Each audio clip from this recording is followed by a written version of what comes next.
wabarakatuh. Selamat pagi anak-anak kelas 5A yang cantik dan solihah. Bagaimana kabarnya hari ini? Semuanya sehat kan?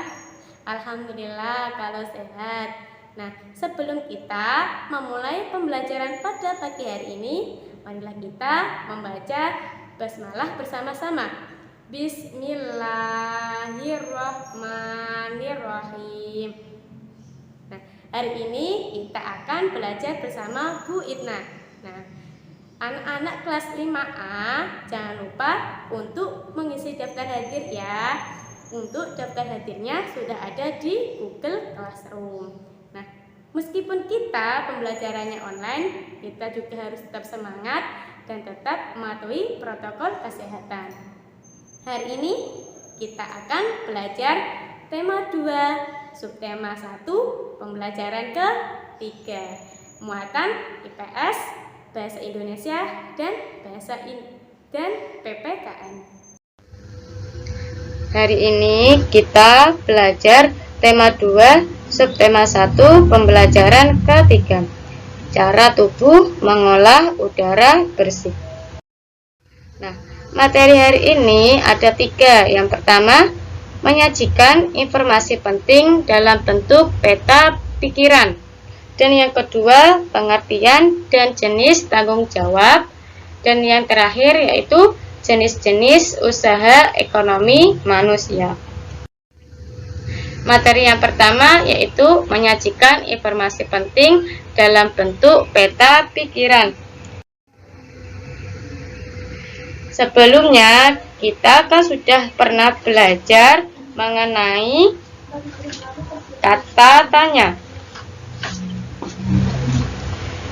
Kata tanya apa, siapa, kapan, di mana, dan mengapa. Nah, berdasarkan kata tanya tersebut, kita dapat memahami isi sebuah bacaan. Isi sebuah bacaan mengandung informasi yang dapat disajikan dalam bentuk peta pikiran. Nah, peta pikiran itu adalah suatu cara menyajikan konsep, ide, maupun informasi dalam bentuk diagram. Nah, sekarang kalian perhatikan contoh peta konsep yang sesuai dengan teks, yaitu gerakan peduli imigrasi bencana melalui penghijauan. Nah, yang pertama, peta pikiran yang pertama yaitu kata tanya siapa. Siapa saja yang ikut serta dalam kegiatan penanaman pohon? Ada yang tahu jawabannya apa? Nah, dari soal ini jawabannya yaitu Badan Penanggulangan Bencana Daerah Kabupaten Pacitan. Nah, selanjutnya yaitu kata tanya apa? Apa yang diharapkan dari kegiatan penghijauan? Kata tanya ini jawabannya yaitu dapat memberikan manfaat terhadap lingkungan, khususnya kelangsungan sumber daya air, dan dapat menyeimbangkan alam ekologi yang ada. Yang nomor 3, kata tanya di mana? Di mana pohon mahoni akan ditanam? Pohon mahoni ditanam di ruas kanan dan kiri jalan provinsi serta jalan nasional.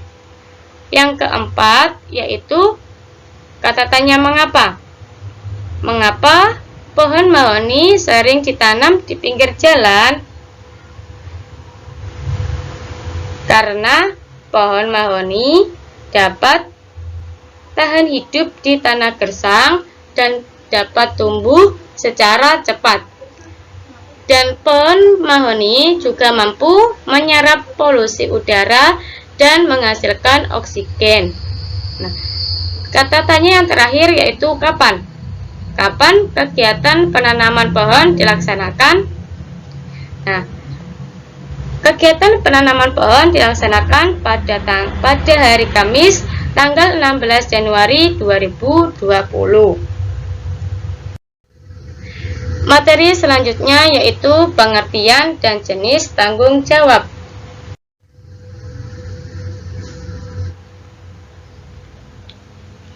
Nah, perhatikan gambar tersebut.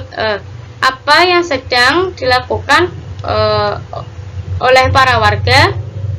Apa yang dilakukan para warga pada gambar tersebut? Nah, benar.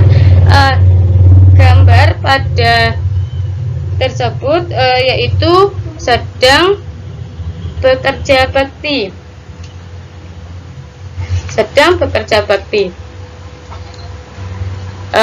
Kerja bakti untuk membersihkan lingkungan yang ada di sekitar kita. Nah, membersihkan lingkungan itu juga merupakan salah satu tanggung jawab kita sebagai warga masyarakat. Semua warga mempunyai tanggung jawab dalam menciptakan kenyamanan dan kebersihan lingkungan tempat tinggalnya. Nah, tahukah kalian apa itu arti tanggung jawab?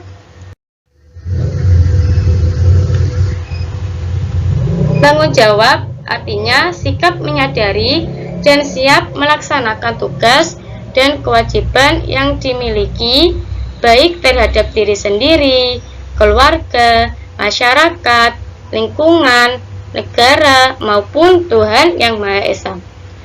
Menurut Kamus Besar Bahasa Indonesia, tanggung jawab adalah keadaan wajib menanggung segala sesuatunya. Setiap individu pasti mempunyai tanggung jawab, karena tanggung jawab itu bersifat kodrati, yaitu menjadi bagian dari kehidupan manusia. Berikut jenis-jenis tanggung jawab. Yang pertama, tanggung jawab terhadap diri sendiri. Tanggung jawab terhadap diri sendiri menuntut kesadaran setiap orang untuk memenuhi kewajibannya sendiri dalam mengembangkan kepribadian sebagai manusia pribadi. Contohnya pada gambar pertama yaitu menjaga kebersihan diri.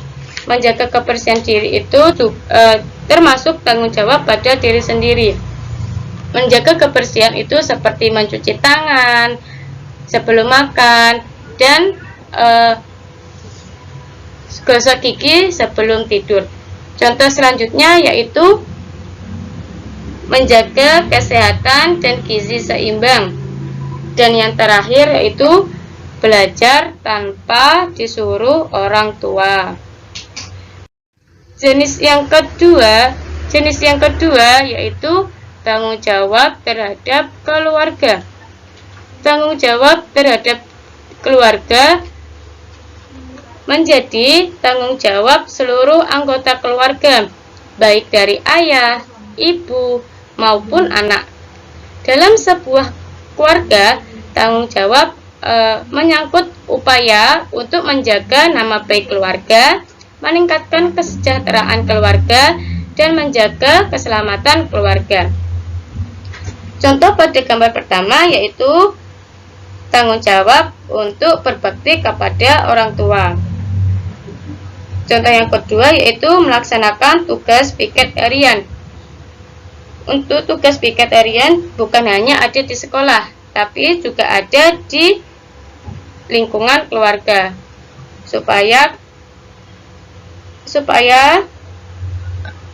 Supaya rumah menjadi lebih bersih jika ada setiap anggotanya yang mau bekerja sama untuk membersihkannya. Contoh yang ketiga yaitu memelihara kebersihan dalam lingkungan keluarga. Tanggung jawab yang ketiga yaitu tanggung jawab terhadap masyarakat. Dalam sebuah masyarakat, setiap anggota mempunyai tanggung jawab ikut serta menjaga kelangsungan hidup warga masyarakat. Oleh karena itu, segala tingkah laku dan perbuatan setiap anggota masyarakat hendaknya dapat dipertanggungjawabkan kepada masyarakat. Contohnya seperti kerja bakti, yang kedua toleransi, yang ketiga yaitu mengikuti siskampling. Selanjutnya yaitu tanggung jawab terhadap bangsa dan negara. Setiap orang yang tinggal dan menetap dalam sebuah negara akan terikat oleh peraturan-peraturan atau hukum dalam sebuah negara. Oleh karena itu, segala pikiran, perbuatan, tindakan, dan tingkah laku manusia harus sesuai dengan norma-norma atau aturan-aturan yang berlaku dalam negara setempat.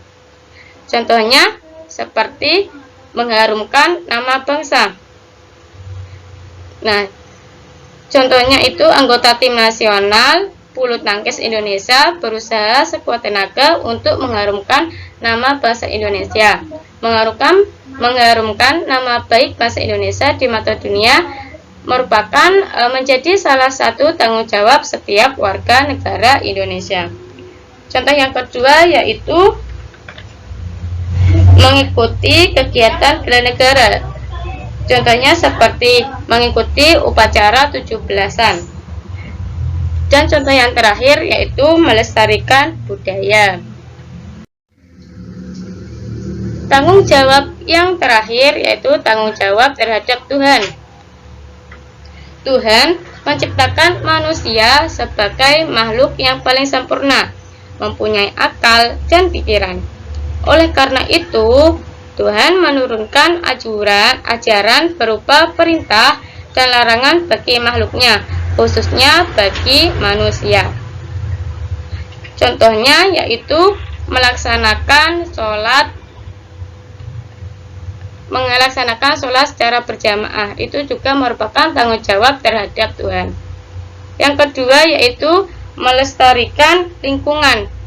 Melestarikan lingkungan itu juga merupakan bentuk rasa syukur terhadap yang diberikan oleh Tuhan. Contoh lainnya yaitu beribadah sesuai ajaran yang dianut dan melaksanakan segala perintahnya dan menjauhi segala larangannya. Materi yang ketiga yaitu jenis-jenis usaha ekonomi masyarakat. Jenis-jenis usaha ekonomi masyarakat. Yang pertama, ada pertanian. Pertanian merupakan usaha menghasilkan bahan pangan seperti padi, jagung, kacang, dan kedelai. Bentuk kegiatan pertanian yaitu bercocok tanam dan memanen hasil pertanian, misalnya seperti petani padi dan jagung. Jenis yang kedua yaitu perkebunan. Perkebunan adalah usaha menanam tanaman tertentu pada lahan yang luas. Perkebunan biasanya mengusahakan tanaman industri seperti kakao, kelapa sawit, dan teh. Hasil perkebunan di Indonesia menjadi komoditas unggulan ekspor. Jenis yang ketiga yaitu perdagangan. Perdagangan merupakan kegiatan memperdagangkan barang produksi dari produsen ke konsumen. Barang-barang yang diperdagangkan merupakan hasil-hasil pertanian, peternakan, perikanan, hutan, dan barang-barang hasil industri. Melalui kegiatan perdagangan, pedagang akan memperoleh keuntungan dari selisih harga jual dan beli. Kegiatan perdagangan juga tidak hanya mencakup satu daerah saja, tapi juga mencakup seluruh dunia. Dan yang keempat yaitu perikanan. Perikanan dibagi menjadi dua, ada perikanan darat dan perikanan laut. Perikanan darat adalah usaha untuk memelihara dan menangkap ikan di daratan. Perikanan darat dilakukan di daratan melalui media kolam, empang, atau keramba. Perikanan darat meliputi perikanan air tawar dan perikanan air pawau. Nah, perikanan air tawar ini biasanya membudidayakan jenis ikan yang berupa ikan lele, nila, mujair, gurame, dan ikan mas. Sedangkan perikanan air payau membudidayakan jenis ikan seperti ikan bandeng, cumi-cumi, dan udang. Perikanan yang kedua yaitu perikanan laut. Perikanan laut merupakan usaha menangkap atau membudidayakan hewan-hewan yang ada di laut. Membudidayakan ikan laut dilakukan pada dalam tambak-tambak. Saat musim ikan, nelayan akan memperoleh banyak hasil tangkapan. Laut juga menghasilkan udang, kerang, rumput laut, mutiara, dan garam. Selanjutnya yaitu peternakan. Peternakan merupakan usaha membudidayakan hewan untuk diambil manfaatnya oleh manusia. Usaha peternakan menghasilkan daging, susu, dan telur. Kegiatan peternakan dapat digolongkan menjadi 3, yaitu peternakan hewan besar, hewan kecil, dan unggas. Peternakan hewan besar contohnya seperti peternakan sapi, kerbau, dan kuda. Dan biasanya ada di daerah padang rumput yang luas di Nusa Tenggara Timur. Yang kedua, peternakan hewan kecil, contohnya peternakan kambing, domba, dan kelinci. Dan yang ketiga, peternakan unggas, contohnya peternakan ayam, itik, entok, dan burung. Usaha pemerintah membantu memajukan peternakan antara lain dengan memberikan bantuan bibit unggul terutama untuk ternak sapi, menyediakan pakan ternak, mendirikan laboratorium penyelidikan penyakit hewan, dan memberikan penyuluhan kepada para ternak. Yang ke-6 yaitu perindustrian. Perindustrian adalah usaha mengolah bahan mentah menjadi barang setengah jadi atau barang jadi. Nah, biasanya kegiatan industri dilakukan secara sederhana di rumah atau secara besar-besaran di pabrik.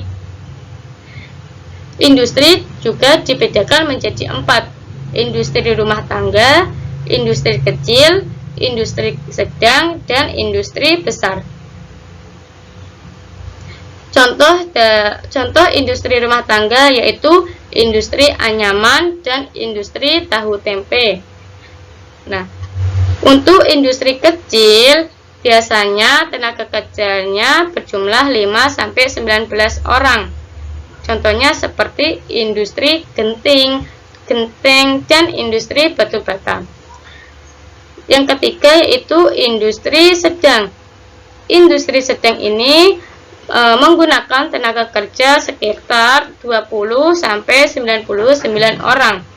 Contoh industri ini yaitu industri konveksi dan industri keramik. Dan yang keempat, industri besar.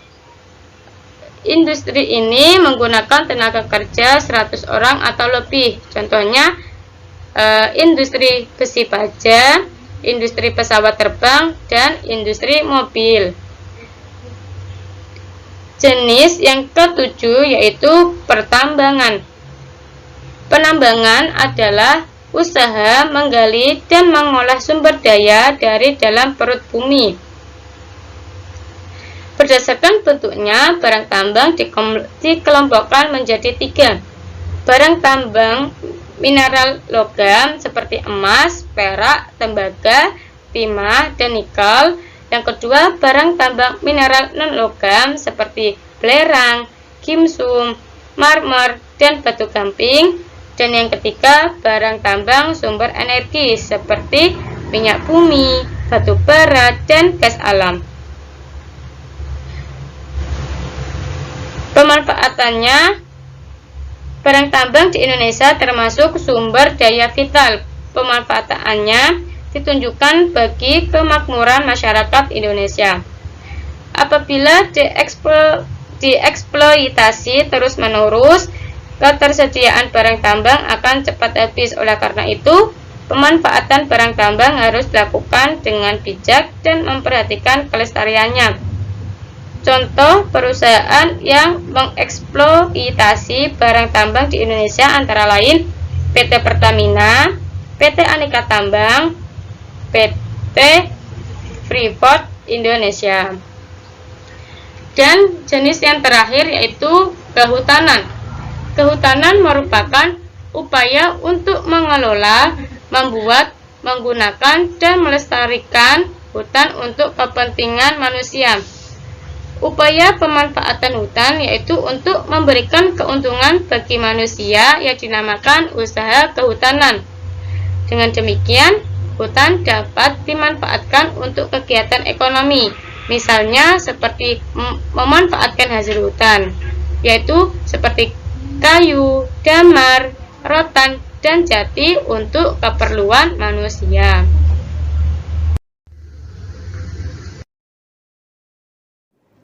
Dari penjelasan Ibu tadi, apakah ada yang ditanyakan? Kalau tidak, marilah kita tutup pembelajaran pada pagi hari ini dengan bacaan hamdalah bersama-sama. Alhamdulillahirabbil alamin. Cukup sekian dari Ibu, kurang lebihnya mohon maaf. Wassalamualaikum warahmatullahi wabarakatuh.